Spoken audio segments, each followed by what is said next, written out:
Hi hello అండి, welcome to my channel. ఈరోజైతే నేను పన్నీర్ కర్రీ చేసుకుంటున్నానండి ఇంట్లో. సింపుల్గా పన్నీర్ కర్రీ ఎలా చేసుకోవాలో చూపిస్తాను.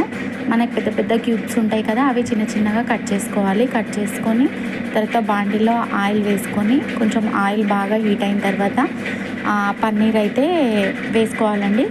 పన్నీర్ వేసుకొని మంచిగా బ్రౌన్ కలర్లో ఫ్రై అయ్యేలాగా చూసుకోవాలి. బాగా బ్రౌన్ కలర్లో ఫ్రై అయ్యేటట్టు అన్ని పన్నీర్ ముక్కలను అయితే మొత్తం వేయించుకొని పక్కన పెట్టుకోవాలండి. పక్కన పెట్టుకొని మనము ఇంకా ఆయిల్ అంతా బాగా హీట్ అయ్యి ఉంటుంది కదా, ఆయిల్ మనకి ఎక్కువ అవుతుంది క్వాంటిటీ. ఆ ఆయిల్ని అయితే పక్కకు తీసేసి కొంచెం మనకి కర్రీలోకి ఎంత కావాలో అంత పెట్టుకోవాలి. ఇప్పుడు చూడండి, బ్రౌన్ కలర్లో వచ్చేసింది పన్నీర్ మొత్తము. ఇలా బ్రౌన్ కలర్లో వేయించుకోవాలి. తర్వాత నేను మిషన్కి వర్క్ అయితే పెట్టానండి. ఆ వర్క్ కూడా కంప్లీట్ అయిపోయింది. చూడండి ఎంత బాగా వచ్చిందో వర్క్ అయితే, చాలా బాగా వచ్చింది.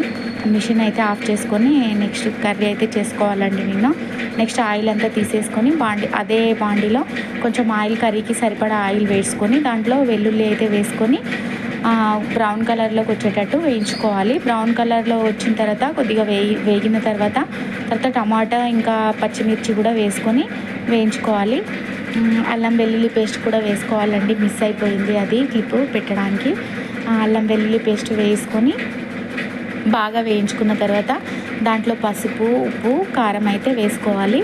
వేసుకొని అది టమాటో ఇంకా పచ్చిమిర్చి, ఉల్లిగడ్డలు బాగా ఉడికిన తర్వాత మనము దాన్ని పక్కకు తీసుకోవాలండి. మొత్తం అన్నీ వేసుకొని బాగా మిక్స్ చేసుకొని కలుపుకొని ఉడకాలండి. బాగా కర్రీ అనేది మనకి మంచిగా ఉడికిన తర్వాత మిక్సీలోకి అయితే వేసుకోవాలండి. మిక్సీలో వెల్లుల్లి కొన్ని ఎల్లిపాయలు అయితే వేసుకున్నాను.